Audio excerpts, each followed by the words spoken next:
Hallelujah. কতজন আজকে আমরা খুশি আছি? যারা সত্যি খুশিও নেই তারা হয়তো এমনি হয় না, আমার আগে হতো যে হয়তো কিছু বলেছে তো হাত তুলেছে, দেখছি আশেপাশে সবাই হাত তুলেছে তো আমি হাত তুলে দিয়েছি, ঠিক আছে? তো যদি আমরা অমনিও হাত তুলে থাকি, ঈশ্বর যারা খুশি নেই তাদেরকেও খুশি করবে। আমেন। তো ঈশ্বর হচ্ছে সত্যি অতীব মঙ্গলময় এবং তিনি অতীব আশ্চর্য কার্যকারী ঈশ্বর। আর আমি বিশ্বাস করি এখানে যতজন রয়েছে তারা হচ্ছে যিশুর দিবানা। হালেলুয়া। যিশুর দিবানারা জোরসে হালেলুয়া। সকল মহিমা সকল গৌরব তার।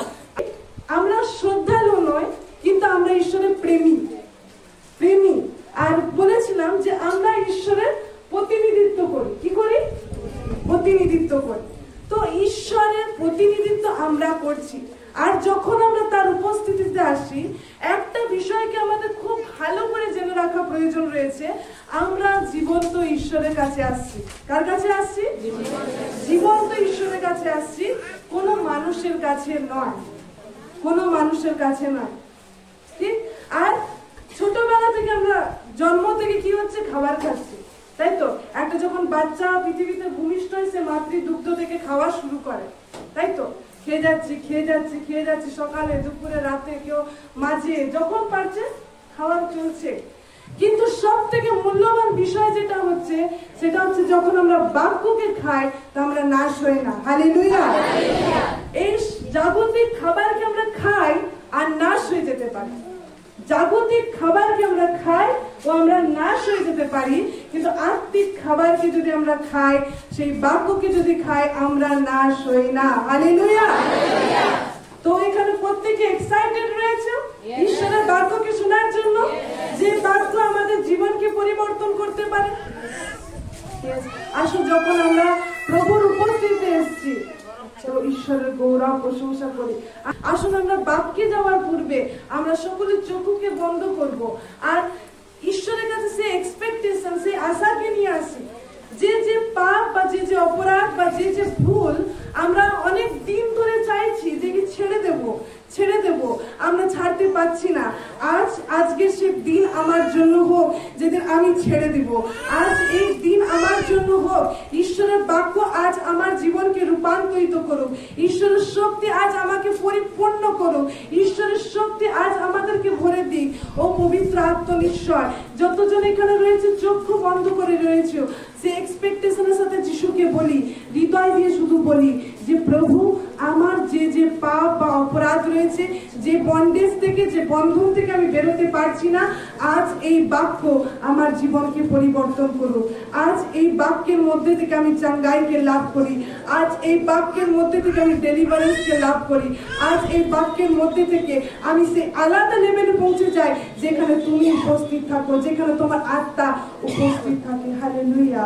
পবিত্র ঈশ্বর, আমি এখানে নিজেকে তোমার কাছে সমর্পণ করি পুরোপুরি ভাবে। প্রভু আমি এখানে তোমাকে দিয়ে দিই, কারণ প্রভু তোমার দিবানারা তোমাকে অনেক ভালোবাসা, তারা তোমার কাছে এসছে। প্রভু কোনো কিছুই তাদের জীবনকে পরিবর্তন করতে পারে না, কিন্তু একমাত্র তোমার বাক্য তাদের জীবনকে পরিবর্তন করে। পবিত্র আত্মনিশ্চর এখানে এক এক জনের সঙ্গে কথা বলো। পবিত্র আত্মা তুমি যে তাদের মন্দিরে বসবাস করেছো এমন স্পষ্ট রূপে বলো যেন তাদের জীবন পরিবর্তন হতে পারে। পবিত্র আত্মনিশ্চর এখানে যতজন এই মুহূর্তে নিজের মনে সংকল্প নিয়েছে, যে যে অভ্যাসের সঙ্গে তারা বন্ধনে ছিল আর সেগুলোকে সে ছাড়তে চেয়েছে, আজ সেই বাক্য তুমি এখান থেকে তোমার সেই পবিত্র বাক্যের হুঙ্কারকে দান করো। পবিত্র আত্মা যেন প্রভু তাদের জীবন পরিবর্তন হয়। প্রভু আমাকে তোমার কাছে রাখি। প্রভু আমি নই, কিন্তু তুমি জানো পবিত্র আত্মা তোমার কথা বলার সময় এই মণ্ডলী পিতা তোমার, তুমি ইহা গ্রহণ করো। সকল মহিমা তোমায় দিই, যিশু তোমার নামে চাই। আমেন। হালেলুয়া। তো ঈশ্বর আমাদের জন্য সে উত্তম পরিকল্পনাকারী। ঈশ্বর আমাদের জন্য কি করে? উত্তম পরিকল্পনা করে থাকেন। যখন আমরা প্রভুর গৃহে আসি, সব থেকে মেন কথা, যখন আমরা প্রভুর গৃহে আসি, আমি কি নিমিত্তে আসছি, কি জন্য আমি আসছি, কি কারণে আমি আসছি, কি জন্য আমার এখানে আসা। আমি যখন প্রভুর গৃহে আসি, প্রভুর সান্নিধ্যে আসি, আমি যেন একটা অনেক বড় আশাকে নিয়ে আসি। কি নিয়ে আসি? অনেক বড় আশাকে নিয়ে আসি। কারণ আপনি বলছেন আমি কি আশা করব? আপনি যা যা চাইছেন তার থেকে ডবল আপনি আশা করুন। চাইছেন আপনি তার থেকে ডবল ঈশ্বরের কাছে আশা করুন, কারণ ঈশ্বর হচ্ছে অনেক শক্তিশালী। হালেলুয়া। আপনাদেরকে একটা গল্প শোনাই। একটা রাজা ছিল। সেই রাজা তার হঠাৎ ঘুম থেকে উঠে তার মনে হচ্ছে যে আজকে আমার কিছু ভালো কাজ করতে হবে, কিছু একটা ভালো কিছু পুণ্য কাজ করে আমি শুরু করবো। তো সে তার দরবারে সেনাপতি এসছে, ওদেরকে বলেছে আমার না কিছু ভালো কিছু করতে ইচ্ছা করছে, আমি যেন কারোর জন্য কিছু ভালো করি, তোমরা আমার জন্য কিছু ব্যবস্থা করো। তো তারা বলেছে ঠিক আছে। সেনাপতিরা বলেছে ঠিক আছে। তো সেই সেনাপতি কি করেছে, বাইরে যখন গেছে দেখছেন একটা ভিখারি বসে আছে। কে বসে আছে? একটা ভিখারি বসে আছে। আর সেই ভিখারি বসে বসে ভিক চাইছে। ঠিক আছে। তো সেনাপতি ভাবলো আমি যদি এই ভিখারিকে রাজার সামনে নিয়ে যাই হয়তো রাজা খুশি হয়ে যাবে। তো সে কি বললো, আচ্ছা তুমি তো এখানে অনেকদিন ধরে ভিক্ষা করছো, অনেকদিন ধরে হয়তো ভিক্ষার মধ্যে তুমি জীবনযাপন করছো, তোমার কত টাকা লাগবে বলো, আমি তোমাকে কি করবো? তখন সে ভিখারি বলছে বাবু আমার তো গরিবের সংসার, আমার ছেলে বউ সব আছে, আর তাদের সংসার চালাতে হয়, আপনি যদি আমাকে 10,000 টাকা দিয়ে সাহায্য করেন আমার কিন্তু খুব ভালো হয়, আমাকে যদি 10,000 টাকা দেন তো আমার খুব সুবিধা হয়, আমার খুব ভালো হয়। তো বলছে আচ্ছা ঠিক আছে। তুমি তখন সেনাপতি বলছে তুমি এই কথাটা রাজার কাছে গিয়ে বলতে পারবে তো? তো বলছে হ্যাঁ আমি বলে দেবো। তখন সে তাকে সেই রাজ দরবারে নিয়ে এসছে সেনাপতি ভিখারিকে। যখন নিয়ে এসছে রাজা তখন বলছে তোমার কি লাগবে? তখন রাজাকে সে বলছে আমার 1 লাখ টাকা লাগবে। কি বলছে? আমার 1 লাখ টাকা লাগবে। তখন সেনাপতি বলেছে রাজা মশাই একে একদম সাহায্য করবেন না, এই লোকটা তো একদম বিট্রেল লোক হচ্ছে, এই লোকটা তো একদম চিট করে। এ আমাকে যখন আমি একে দেখেছিলাম আমি বলেছিলাম তোমার কত লাগবে, সে বলেছিল 10,000 টাকা, আর যে আপনাকে দেখেছে সে বলছে আমার 1 লাখ টাকা লাগবে। তখন রাজা বলছে হ্যাঁ তুমি এমনি বলেছিলে, তুমি কি বলছো, তোমাকে এরকম বলছে, এটা কি হলো? তখন সে ভিখারি বলছে সেনাপতির কাছে যতটা আমি দেখেছিলাম সম্ভব ছিল আমি তার কাছে অতটা চেয়েছি, কিন্তু আপনি তো রাজা, আপনি সবকিছু করতে পারেন প্রজাদের জন্য, আপনার তো ক্ষমতা অনেক বড়, এজন্য আপনার কাছে আমি 1 লাখ টাকা চেয়েছি, কারণ আপনি তো রাজা। হালেলুয়া। যখন সে রাজার কাছ থেকে 1 লাখ টাকা চেয়েছে তখন রাজা বলল দেখো সেনাপতি তুমি আমার পাশে থেকে আমাকে জানতে পারোনি আমার ক্ষমতা কি, এই ভিখারি জেনে গেছে যে আমার ক্ষমতা কি। হালেলুয়া। তখন রাজা মশাই কি করলেন জানেন, তাকে 10 লাখ টাকা দিয়ে ঘর পাঠালো। হালেলুয়া। হালেলুয়া। তো আমরা যখন ঈশ্বরের কাছে আসি, ঈশ্বরের সান্নিধ্যে আসি, আমরা কি এক্সপেকটেশন নিয়ে আসছি, কি আমার জন্য হবে? আর যদি আপনি চিন্তা করেন আমি প্রভুর গিয়ে যাব, সেখানে প্রথম থেকে শেষ পর্যন্ত আমি তার আরাধনা, তার প্রশংসা, তার বাক্য আমি লাইফে আমি গ্রহণ করে নেব, আর আপনি আপনার জীবনের জন্য যে চেঞ্জেস দেখতে চান সেটাই আপনার জীবনে ঘটবে। হালেলুয়া। কারণ ঈশ্বরের বাক্য হচ্ছে সেই ক্ষমতা। আমি একটা সাক্ষ্যকে শুনছিলাম, সেই সাক্ষ্যতে একটা ব্যক্তি ছিল, সে অনেক গরিবের ভিতরে থাকতো, অনেক অভাব কষ্টের ভিতরে সে থাকতো। তো একদিন সে চার্চে এসছে, সবে প্রভুকে জেনেছে, সে একদিন চার্চে এসছে। আর যখন দানের থলিটা, উপহারের থলিটা যখন সেই উপহার সংগ্রহের সময় নিয়ে যাওয়া হচ্ছে, দেখছে সবাই কিছু না কিছু দিচ্ছে। তখন সেই ব্যক্তিটা দেখলো যে সবাই কিছু না কিছু উপহার দিচ্ছে, সেই থলির ভিতরে সবাই কিছু না কিছু দিচ্ছে, আর সে নিজের পকেট চেক করছে, সবকিছু দেখছে যে তার কাছে কিছু নেই। তার বহুত খারাপ লাগলো, আরে সবাই এখানে কিছু না কিছু দিচ্ছে, আমি কি ব্যক্তি, আমার কাছে কিছু নেই দেওয়ার মতো। সে তখন রাগে কষ্টে সে কি করলো, তিনি একটা কোট পরেছিল, সে কোটের বোতাম গুলো ছিঁড়ে নিয়ে দানে দিয়ে দিয়েছে, কারণ তার কাছে কিছু নেই। কোটের বোতাম গুলো সে ছিঁড়ে দিয়ে কি করলো, সে ওই থলির ভিতর দিয়ে দিয়েছে, কারণ তার কাছে 1 টাকাও নেই যে সে দিতে পারে। তারপরে যখন সে বাক্যকে দিন দিন শুনতে লাগলো, মন্ডলীতে আসতে লাগলো, আর ঈশ্বরের বাক্যের সঙ্গে তার জীবন যখন সে চালাতে লাগলো, সে পেল যে ঈশ্বর তাকে কখনো গরিবের বন্ধনে রাখতে চায় না। ঈশ্বর চায় যে তাকে সমস্ত বন্ধন থেকে তাকে উঠে নেওয়ার জন্য। সে বাইরে ছিল কাজ করার জন্য, সে একটা কোম্পানিতে কাজ করতো। তারপরে সে তখনও স্যালারি পায়নি। সে তার স্ত্রীকে ফোন করেছে, তার বাচ্চাদেরকে বলেছে, আমি জেনে গেছি যে প্রভু যীশু খ্রিস্ট তিনি চান না যে আমি গরিবী, অভাবে, কষ্টের মধ্যে জীবনযাপন করি। তিনি চান যেন আমি অনেক বহুমূল্য এবং সেই উপচে পড়া আশীর্বাদের সঙ্গে জীবনযাপন করি। এই জন্য সে তার স্ত্রীকে বলল যে আমি বাক্য পেয়ে গেছি, আমি যিশুকে পেয়ে গেছি, আমি জেনে গেছি যে যিশু আমার জন্য কি কি চায়। আর সেই ব্যক্তি যিশুর বাক্যতে চলতে লাগলো, যিশুর সঙ্গে তিনি চলতে লাগলো। যিশুর যতবার বাক্য প্রচার করত, সে নিজের জন্য সেই বাক্যকে রিসিভ করত, আর তিনি তার নিজের জীবনে যখন তিনি করতে থাকলো, আর জানেন সেই ব্যক্তির কাছে 3টে এরোপ্লেন রয়েছে। হালেলুয়া। সেই ব্যক্তির কাছে, আমি তার টেস্টিমনি শুনছিলাম, সেই ব্যক্তির কাছে নিজস্ব 3টে এরোপ্লেন রয়েছে। হালেলুয়া। তার নিজের এরোপ্লেন, যার কাছে একদিন 4টে দিওয়ার মতো নিজের কোটের বোতাম ছিঁড়ে দিতে হয়েছে, আজ তার কাছে 3টে এরোপ্লেন। কি করে পসিবল, কি করে সম্ভব? আপনি ভাবছেন কেউ হয়তো তাকে কিছু করেছে, নয়। তার মধ্যে এই পাওয়ার ছিল না, যিনি একজন সাধারণ মানুষ, যার কাছে কোনো পয়সা নেই, তিনি এত বড় মালিক হওয়ার জন্য। কিন্তু ঈশ্বরের বাক্যে সে সামর্থ্য থাকে, ঈশ্বরের বাক্যের ভিতরে সে শক্তি থাকে যে আমাদের লেভেল যেরকম অবস্থায় থাক না কেন তাকে ইনক্রিজ করে দেওয়ার জন্য। Hallelujah, amen. আমরা হচ্ছি ঈশ্বরের সেই প্রেমিক, যেরকম যখন আমরা খ্রিস্টের উপর লাগাই, খ্রিস্টের ভিতরে এমন পাওয়ার রয়েছে, তিনি সমস্ত কিছুকে করে দিতে পারেন। হালেলুয়া। আর যদি আমি তার আওয়াজে কর্ণপাত না করি, হয়তো আমি তার আওয়াজকে মিস করে যেতে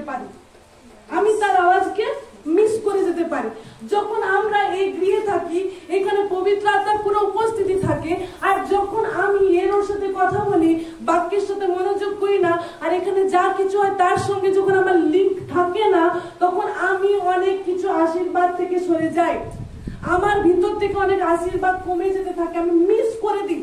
হয় না? কারণ ট্রেন ছিল 9টায়, ট্রেন তো ছিল 9টায়, ইফতার পৌঁছাতে 9:05 হয়ে গেছে, ট্রেন কি হয়েছে? মিস করে চলে গেছে। ট্রেন ছিল, তার জন্য ছিল, তিনি টিকিটও কেটেছিলেন, কিন্তু তার লেটে আসার কারণে তিনি মিস করে গেছেন। খ্রিস্টের প্রিয়জন, আমি অনেক এরকম টেস্টিমনি শুনে থাকি, অনেকের এখান থেকে শুনে থাকি, যার অর্থ থাকে না তারা আসে, যার কাজ থাকে তারা ছেড়ে দিয়ে আসে, অনেক কিছুকে শুনে থাকি।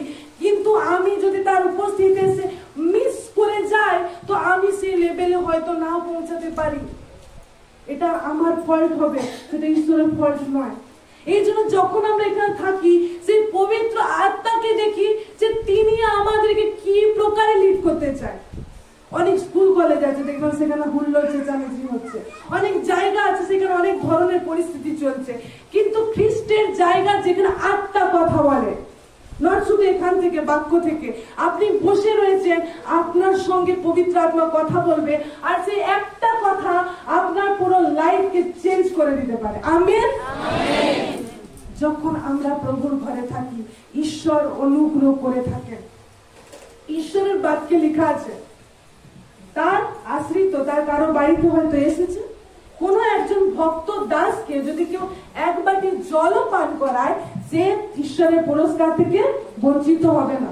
চিন্তা করি, খুব মনোযোগ দিয়ে চিন্তা করি, এক বাটি যদি কেউ জলও পান করায়, তার কোন লোক, যে ঈশ্বরের নামের লোক যদি আসে তাকে জলও সে পান করায়, ঈশ্বরের বাক্য বলছে সে পুরস্কার থেকে বঞ্চিত হবে না। তো আমাদের ঈশ্বর হচ্ছে প্রতিফলদাতা ঈশ্বর।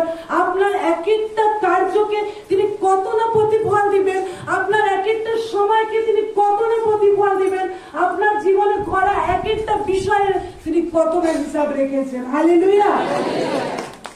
একটা বিষয়ও আমার ঈশ্বর মিস করে না। আপনি মিস করে যেতে পারেন, আমি মিস করে যেতে পারি, কিন্তু তিনি আপনার সমস্ত কার্যের বিষয়কে দেখেন, আর তিনি একটা বিষয়ের মিস করেন না। হালেলুয়া। যখন আমরা তার বাক্যকে রিসিভ করি, আর সেই অনুযায়ী চলতে থাকি, তার কথাকে শুনতে থাকি, তার বিষয়ের সঙ্গে আমরা যখন অনুধাবন করতে থাকি, আমরা সেই ঈশ্বরের উপস্থিতিতে পৌঁছে যাই। হালেলুয়া। সবকিছু এখানে, আরাধনা, প্রার্থনা, অনেক কিছু এখানে হয়, সাক্ষ্য, অনেক কিছু হয়, কিন্তু একটা বিষয় রয়েছে যেটা আমার জীবনকে পুরোপুরি চেঞ্জ করে দিতে পারে, সেটা হচ্ছে ঈশ্বরের বাক্য। সেটা কি? ঈশ্বরের বাক্য। যদি আমি ঈশ্বরের বাক্যকে প্রেম না করি, আমি এখানে টেস্টিমনিকে শুনেছিলাম যে বলেছিল আগে আমার বাক্যে ঘুম পেতো, বাক্য শুনলে আমার বাক্যের মনোযোগ আসতো না, কিন্তু আমার এখন বাক্যে উৎসাহ লাগে, আমার এখন খুব আনন্দ লাগে।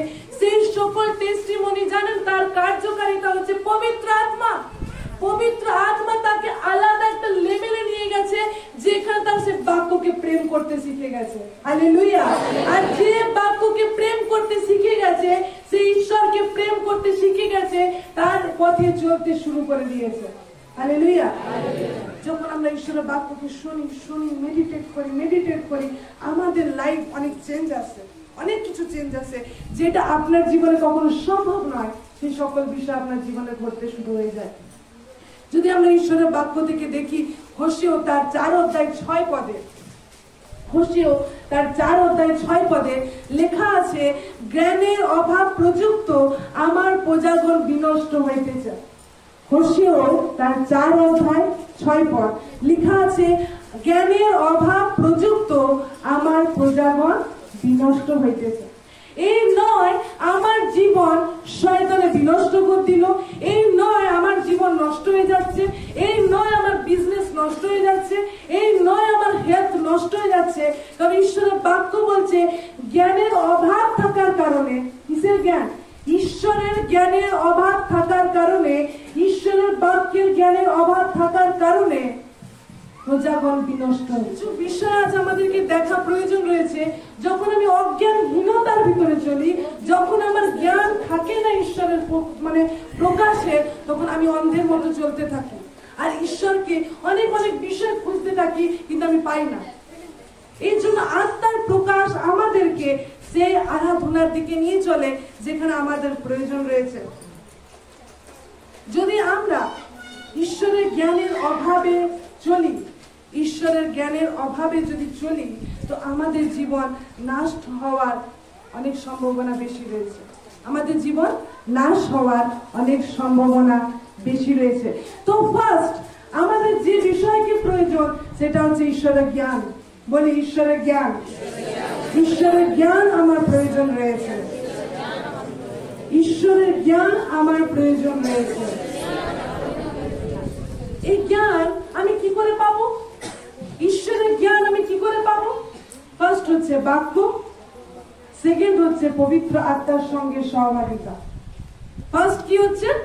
বাক্য, সেকেন্ড হচ্ছে পবিত্র আত্মার সহভাগিতা। আমরা শিখছি কিছু, হ্যাঁ? যখন আমরা শিখি তখন আমরা কি হয়ে যায়? বড় হতে থাকি। একটা বাচ্চা যদি সে খেতে না শিখায়, তার বাবা মা প্রত্যেকদিন তাকে খাইয়ে যায়, সে বড় হতে পারবে? সে বড় হয়েও বলবে তুমি আমাকে খাওয়াও, তাই তো? একটা বাচ্চা যদি আমি তাকে খাওয়াতে না শিখি, এখন সে বাচ্চা রয়েছে, খেতে পারবে না। কিন্তু সে বাচ্চা দেখছি বড় হচ্ছে, কিন্তু সে খেতে জানছে না। তার মানে কি? সে বাচ্চা ঠিকভাবে গ্রোথ হয়নি। শারীরিক গ্রোথ হয়তো হয়েছে, কিন্তু তার এখনো কার্যকারিতার গ্রোথ হয়নি। খ্রিস্টদের প্রিয়জন, আমাদের জীবনে গ্রোথের প্রয়োজন রয়েছে, বৃদ্ধির প্রয়োজন রয়েছে। আমরা এক জায়গায় দাঁড়িয়ে থাকতে পারি না। লূক লিখিত সুসমাচার তার 2 পদকে যদি আমি পড়ি, লূক তার 2 পদ।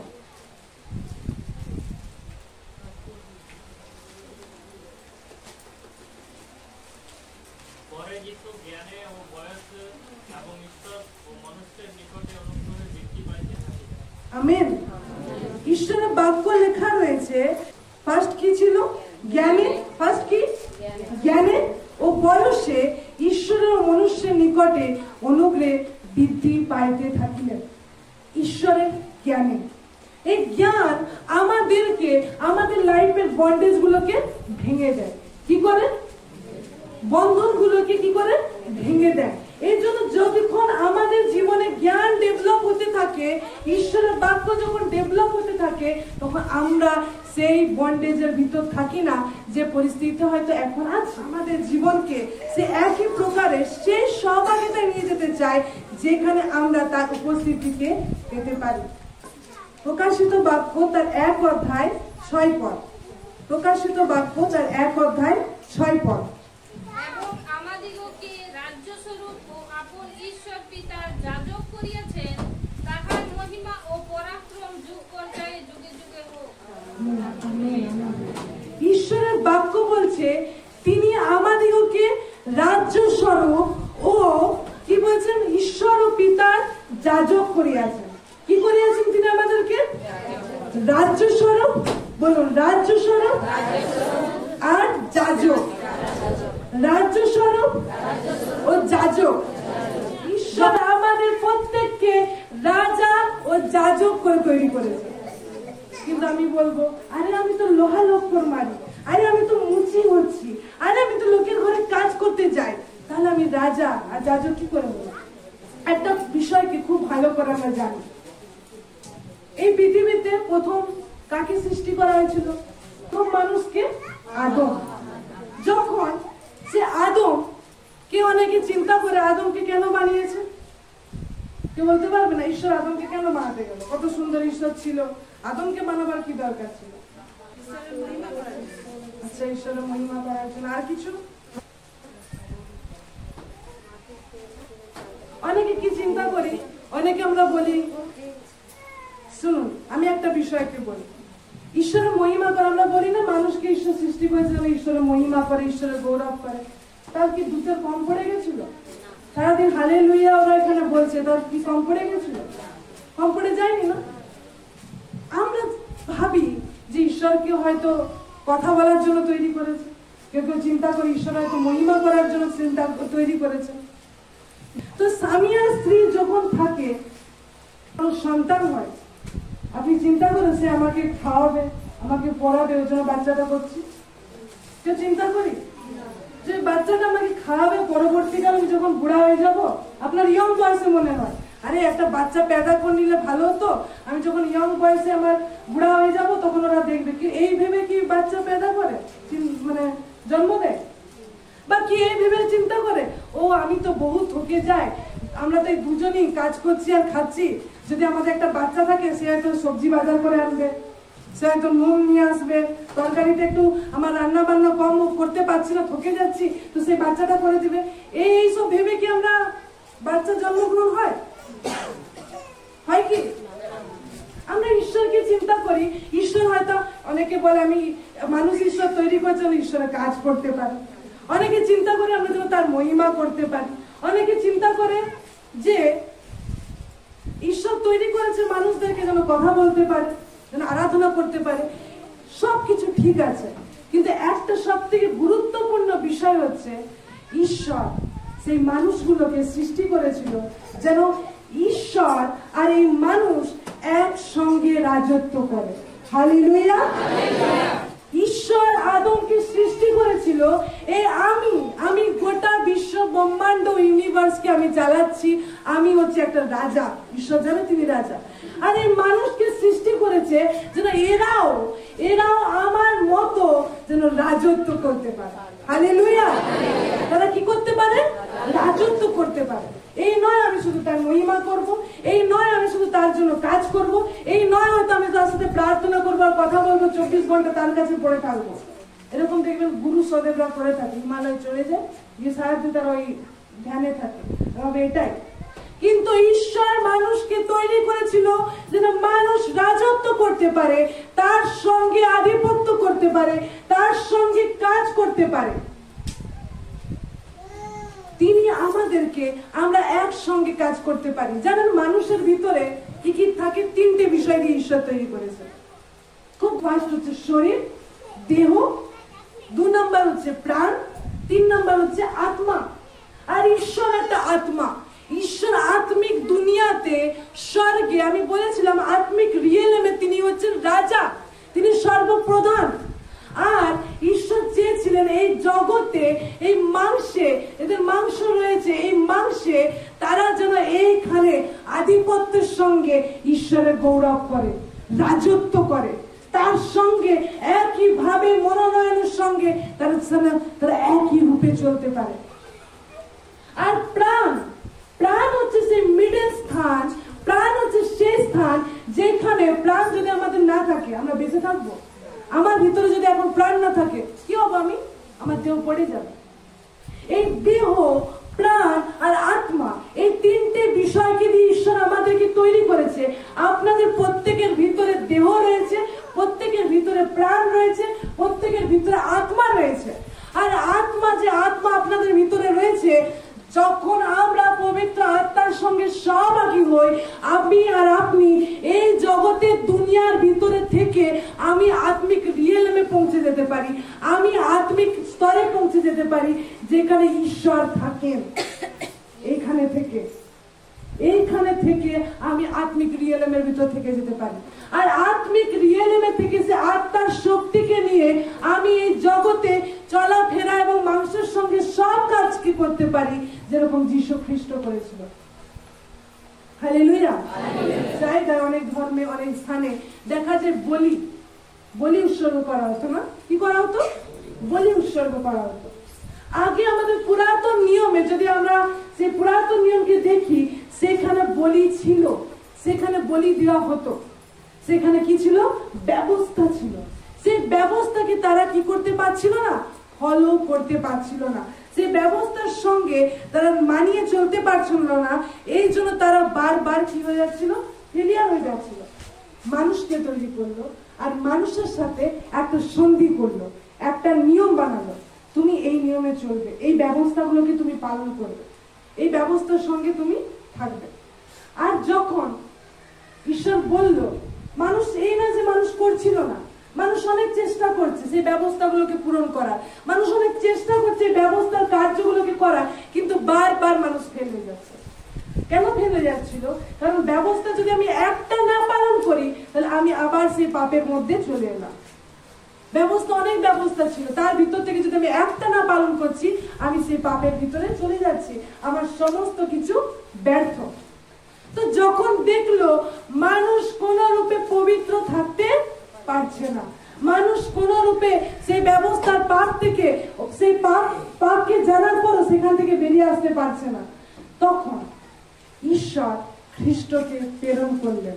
তখন ঈশ্বর কি করলেন?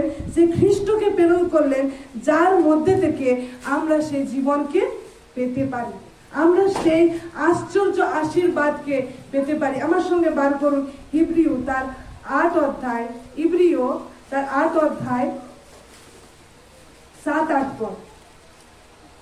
ইব্রিয় তার 8 অধ্যায় 7-8 পদ। ওই প্রথম নিয়ম যদি নির্দোষ হইতো, তবে দ্বিতীয় এক নিয়মের জন্য স্থানের চেষ্টা করা যাইত না। পরন্তু তিনি লোকদিওকে দোষ দিয়া বলেন, প্রভু কহেন, দেখো এমন সময় আসিতেছে যখন আমি ইসরায়েল কুলের সহিত ও জিহুদা কুলের সহিত এক নতুন নিয়ম সম্পন্ন করিব। Amen, amen.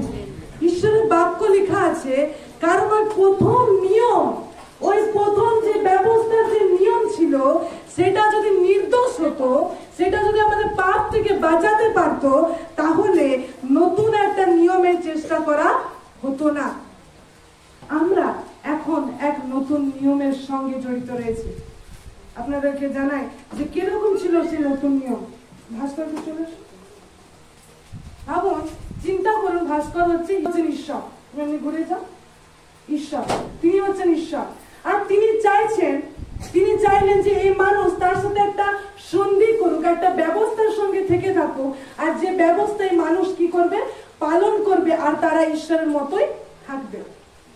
তো ঈশ্বর একটা ব্যবস্থাকে দান করলেন, আর দান করলো, কিন্তু এখানে মানুষ অনেক চেষ্টা করছে, এই করবো না, ওই করবো না, এই করবো না, অনেক চেষ্টা করছে, তার সত্ত্বেও মানুষ কি হয়ে যাচ্ছে? ফেলিয়ার হয়ে যাচ্ছে। ঈশ্বর যখনই মানুষকে দেখছে একটা পাপী মানুষ রয়েছে, পাপ করে রয়েছে। আর যাজকরা কি করতো? প্রত্যেক বছর তার জন্য বলি চড়াতে হতো, প্রত্যেক বছর বলি দেওয়া হতো, যেন এই মানুষটার পাপ যেন মুছে যায়, আর ঈশ্বর যেন তাকে আবার পবিত্র করতে পারে। কিন্তু বারবার এরকম করার মধ্যে থেকেও মানুষ শুধরাচ্ছিল না, আর এই ব্যবস্থাকে মানুষ পালন করতে ফেলিয়ার হয়ে যাচ্ছিল। এরপরে ঈশ্বর কি করলেন? নিজের পুত্রকে কি করলেন? তিনি প্রেরণ করলেন, যিনি হচ্ছেন ঈশ্বর। কতজন আমরা বিশ্বাস করি যে ঈশ্বর মানুষ হয়ে এই পৃথিবীতে তিনি ঈশ্বর ছিলেন, মানুষ হয়ে তিনি ঈশ্বর ছিলেন। তো ঈশ্বর কি করলেন, দেখলেন এই মানুষ সেই ব্যবস্থাকে পালন করতে পারছে না, এই জন্য ঈশ্বর নিজের পুত্রকে মানুষ রূপে প্রেরণ করলেন। ঈশ্বর মানুষ রূপে প্রেরণ করলেন, আর যার দরুন এখন আমরা অনুগ্রহের জগতে থাকি। ঈশ্বর আমাদের জন্য সেই সব বলিকে করে দিয়েছেন, যার জন্য আমাদেরকে প্রত্যেক বছর আর বলি চড়াতে হয় না, কিন্তু আমরা যিশুর সঙ্গে ঈশ্বরের সেই নিয়ম সম্পর্ক স্থাপন রয়েছে, আর যিশুর পিছনে আমরা প্রত্যেকে রয়েছি, এই জন্য আমাদেরকে আর বলি চড়াতে হয় না। আর এটাই হচ্ছে সেই নতুন নিয়ম। কত অদ্ভুত এবং রহস্যজনক বিষয়! ঈশ্বর এখানে রয়েছেন, সে একই ঈশ্বর রয়েছেন যিনি ব্যবস্থা দিয়েছেন, আবার সেই ঈশ্বরই সেই মানুষের জায়গাটাকে নিয়ে নিয়েছে, আর মানুষের জায়গা নিয়ে সেই কার্যকে তিনি কি করছেন, হালেলুয়া। তো ঈশ্বর এরকম প্রেম করেছেন, যার কারণে আমাদেরকে না কোনো বলি চড়াতে হয়, না আমার কাছে আসতে হয়, না আমাদেরকে অনেক ধর্মকর্ম করতে হয়, না আমাদেরকে অনেক কাজ বাজ করে আমাকে ঈশ্বরকে বলতে যে আমি পবিত্র, আমি ঠিকঠাক। যদি এখন আমি নিজের কাজ বাজের জন্য ঈশ্বরের কাছে আসছি, তাহলে হয়তো আমি সেই পুরাতন নিয়মের ভিতরে ফেসে আছি। আমি সেই নতুন নিয়মকে পেয়েছি, যার জন্য তিনি রক্তকে ঝরিয়েছেন, আর সেই রক্ত আমার পাপকে মোচন করে থাকেন। হালেলুয়া। তো যখন আমি প্রভুর কাছে আসি, ঈশ্বর প্রথমে আমাকে দেখেন। যদি আমি এখানে বাক্য বলছি, আর যদি আমার ভিতরে সে আত্মার সঙ্গে আমি করছি না, তাহলে আমি হচ্ছে সেই পরশীর শুদ্ধকির থেকে কম নয়। কারণ তারাও সমস্ত বাক্যকে জানতো, তারা লম্বা লম্বা কাপড় পরতো, প্রার্থনা করতো, ভূত ছাড়তো, সবকিছু করতো, কিন্তু তারা ঈশ্বর থেকে দূরে ছিল। তারা বারবার যিশুর বাক্যকে ভেদ করেছিল, কিন্তু ঈশ্বর তাদেরকে বলেছিল, তোমরা এত বাক্য ব্যবস্থাকে পালন করছো, কিন্তু তোমরা আমাকে চিনো না, এজন্য তোমরা সেই পিতাকেও চিনো না। আমি আরাধনা করছি, আমি গান করছি, যদি আমি আত্মায় না করছি, তবে আমিও পরশীর শুদ্ধকির থেকে কম নয়। যদি আমি প্রার্থনা করছি, আমার প্রার্থনা যদি জাজমেন্টাল হয়, আমার প্রার্থনা যদি আমি এত কাজ করেছি, আমি এত ঘন্টা প্রেয়ার করছি, আমি সব সময় ঈশ্বরের কাছে রয়েছি, আমি এত ভালো কাজ করেছি, এই চিন্তাধারার সঙ্গে যদি আমি করি, তাহলে আমিও সেই পরশীর শুদ্ধকির ক্যাটাগরিতে। যদি আমাদের হৃদয় অন্তঃকরণ থেকে আমরা যদি প্রভুকে প্রেম না করি, সেই ঈশ্বরকে যদি ভালোবেসে আত্মায় যদি না করি, তখন আমাদের সমস্ত কিছু ব্যর্থ। কি করে আমি এত বড় কথা বলছি দেখুন আমার সাথে। আদি পুস্তক তার 4 অধ্যায় 4 পদ। আদি পুস্তক তার 4 অধ্যায় 4 পদ। আর হেবল আপন পালের প্রথমজাত কয়েকটি পশু ও তাহাদের মেদ উৎসর্গ করিল। হালেলুয়া। আমার এই বাক্যকে দেখুন, এখানে লেখা আছে কত সুন্দর। আর হেবল আপন পালের প্রথমজাত কয়েকটি পশু ও তাহাদের মেদ উৎসর্গ করিল। তখন তারপরে দেখুন, তখন সদাপ্রভু হেবলকে ও তাহার উপহারকে গ্রাহ্য করিলেন। হালেলুয়া। ফার্স্ট ঈশ্বর তাকে গ্রহণ করলেন, হেবলকে, দেন তাহার উপহার। আমি অনেক দান নিয়ে আসছি, দানটাকে সামনে দেখাচ্ছি আর দেখিয়ে বলছি আমি ঈশ্বরের জন্য বহুত কাজ করেছি, আমি অনেক পরিশ্রম করেছি, সেটা ঈশ্বরের সামনে আমি রেখে দিয়েছি, দেখো আমি ঈশ্বরের জন্য করেছি। কিন্তু আপনার দানকে, আপনার ধর্মকর্মকে, আপনার প্রার্থনা, আপনার আরাধনা, আপনার ঈশ্বরের জন্য কার্যকে ঈশ্বর সামনে আগে নেন না, কিন্তু আগে আপনাকে ঈশ্বর গ্রহণ করে, দেন আপনার কার্যকে, দেন আপনার ধন্যবাদকে, দেন আপনার সাক্ষ্যকে, দেন আপনার আরাধনাকে, দেন আপনার স্তুতি প্রশংসাকে। খ্রিস্ট বিশ্বাসে আমরা যতজন আজকে প্রভুর দিবানা, আমাদের খুব ভালো করে জানা প্রয়োজন রয়েছে, আগে ঈশ্বর আমাকে গ্রহণ করে, আগে ঈশ্বর আপনাকে গ্রহণ করে, আগে ঈশ্বর আপনাকে দেখে, তারপর আপনার উপহারকে দেখে। আগে ঈশ্বর আপনার হৃদয়কে দেখে যে আপনি কোন হৃদয় নিয়ে ঈশ্বরের কাছে এসেছেন, তারপর আপনি কি করেছেন দেখে। এটা নয় তাহলে তো কইনও তো কোনো খারাপ কিছু নিয়ে আসেনি। ঈশ্বরের বাক্য তারপরেও লেখা আছে, কিন্তু কইনকে ও তার উপহারকে গ্রাহ্য করিলেন না। ফার্স্ট কইনকে গ্রহণ করেন। কাকে গ্রহণ করেনি?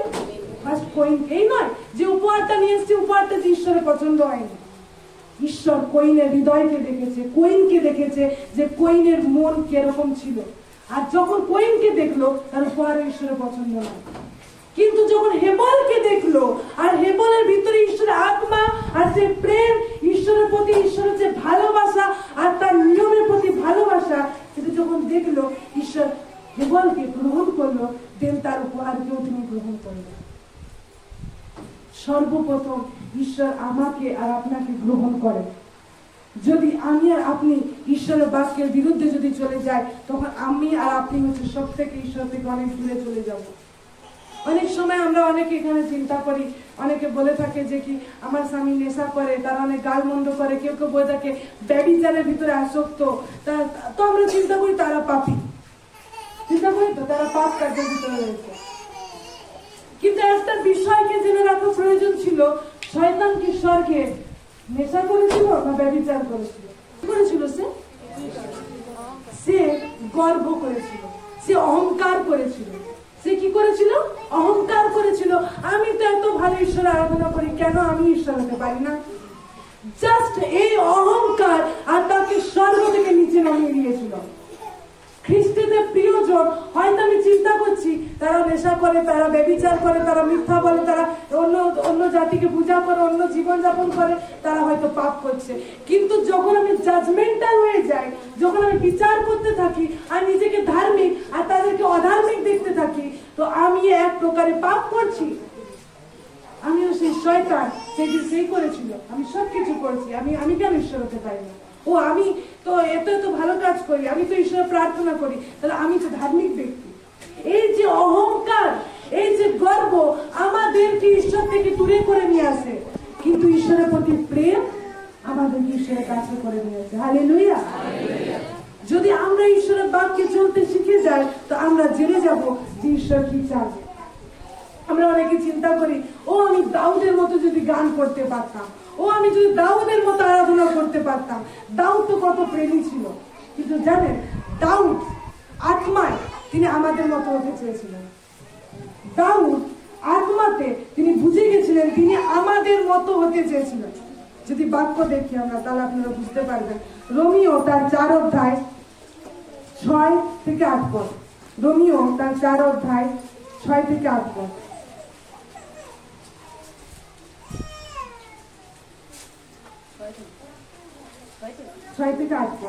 এই প্রকারে দাউদও সেই ব্যক্তিকে ধন্য বলিয়া উল্লেখ করেন, যাহার পক্ষে ঈশ্বর কার্য ব্যতি রেখে ধার্মিকতা গণনা করেন, যথা ধন্য তাহারা যাহাদের অধর্ম ক্ষমা হইয়াছে, যাহাদের পাপ আচ্ছাদিত হইয়াছে। ধন্য সেই ব্যক্তি যাহার পক্ষে সদাপ্রভু পাপ গণনা করেন না। আমেন। আগে রাজা দাউদ তার কর্মের দ্বারা ব্যবস্থাকে প্রকাশ করতে হতো যে আমি ভালো কাজ করছি, আমি ঈশ্বরের মনের মানুষ। কিন্তু এই নতুন নিয়মে যেখানে ঈশ্বর আমাদের জন্য নিজে বলীকৃত হয়েছেন, তিনি নিজে বলছেন, কি বলছেন তিনি বলছেন তারা কত ধন্য। তিনি আত্মায় আগে দেখে নিয়েছেন যে প্রভু যীশু খ্রিস্ট এদেরকে সেই পাপ থেকে আজাদ করেছেন। হালেলুয়া। বলছে তারা কত না ধন্য, যারা তার কর্মের দ্বারা বিচার করেন না, তাদের পাপ ক্ষমা হয়ে গেছে। Hallelujah, hallelujah. আজ আমরা বিশ্বাসে জেনে রাখি, আমাদের জন্য কোন রক্ত, কোন পাঠা, কোন মুরগি, কোন ষাঁড়, কোন পাখি বলি দিয়ে আমাদের রক্ত পরিশোধ করা হয়নি। কিন্তু জীবন্ত ঈশ্বর তিনি নিজে আমাদের পাপের জন্য বলীকৃত হয়েছে। আমাদের পূর্বে, আমাদের এখনের এবং আমাদের ভবিষ্যতের পাপও ক্ষমা করে দেওয়া হয়ে গেছে। হালেলুয়া। আমাদের সমস্ত পাপ ঈশ্বরের কাছে সমস্ত মনে হচ্ছে সমস্ত, তিনি আমাদের সমস্ত পাপকে তিনি ক্ষমা করে দিয়ে গেছেন। এই জন্য যখন আমরা ঈশ্বরের কাছে আসি, সেই রক্ত আর সেই দেহ যা আমাদের জন্য খরণ করা হয়েছে তা হচ্ছে অনেক বহুমূল্য। আর যখন আমরা পবিত্র ভোজে আসি, পবিত্র ঈশ্বরের কাছে সম্মুখে যখন আসি, আর আমরা জানি না ইয়ার ভিতরে কত পাওয়া রয়েছে, ঈশ্বর তার বাক্যে আমাদের সেই সকল প্রতিজ্ঞাকে দিয়েছেন, যার জন্য আমরা ছুটকারা এবং আজাদ হতে পারি। যখন আমরা বাক্যকে নিজেদের জীবনে রিলিজ করি, তো আমরা তাতে বৃদ্ধি পেতে পারি। খ্রিস্টতে প্রিয়জন, আপনাদের সম্মুখে আমি অনুরোধ করি, এখানে যতজন রয়েছি হয়তো আমরা বাক্য পড়তে জানি না। আমি আগেও বলেছিলাম, আপনারা ঈশ্বরের কাছে গ্রেসকে চান, ঈশ্বরের অনুগ্রহকে চান। আপনি ঈশ্বরের অনুগ্রহের কাছে আসুন আর বলুন, আমি এই বাক্যকে পড়তে চাই যেন আমার জীবন পরিবর্তন হয়। আমি এই বাক্যের সঙ্গে চলতে চাই যেন আমার ভিতরে ঈশ্বর দেখা যেতে পারে। আমি এই বাক্যের সঙ্গে জীবনযাপন করতে চাই, কারণ ঈশ্বর আমার ভিতরে রয়েছে। সেই পবিত্র আত্মার সঙ্গে আমি বাড়তে চাই। তবু আপনাকে ঈশ্বর সেই সামর্থ্য দিবে, আর আপনি এই মুহূর্তে সেই বাক্যকে যখন রিসিভ করেন, আপনি সেই আরোগ্যতার ভিতর পৌঁছে যান, আপনি সেই আশ্চর্য কার্যকে দেখতে পারেন। হালেলুয়া। যখন আমরা ঈশ্বরের ভিতরে রয়েছি, তিনি আমাদের মধ্যস্থতাকারী, তিনি আমাদের ঈশ্বর, তিনি আমাদের পরাক্রমকারী। এই জন্য যতজন খ্রিস্টেতে আমরা আসি, যে আমরা বিশ্বাস করি যে প্রভু যীশু খ্রিস্টই আমার ঈশ্বর, প্রভু যীশু খ্রিস্টই একমাত্র ঈশ্বর, আপনি হচ্ছেন ঈশ্বরের ভোজের অংশীদার। হালেলুয়া। ঈশ্বর আপনাদের প্রত্যেককে এই বাক্যে আশীর্বাদ করুক। আমেন।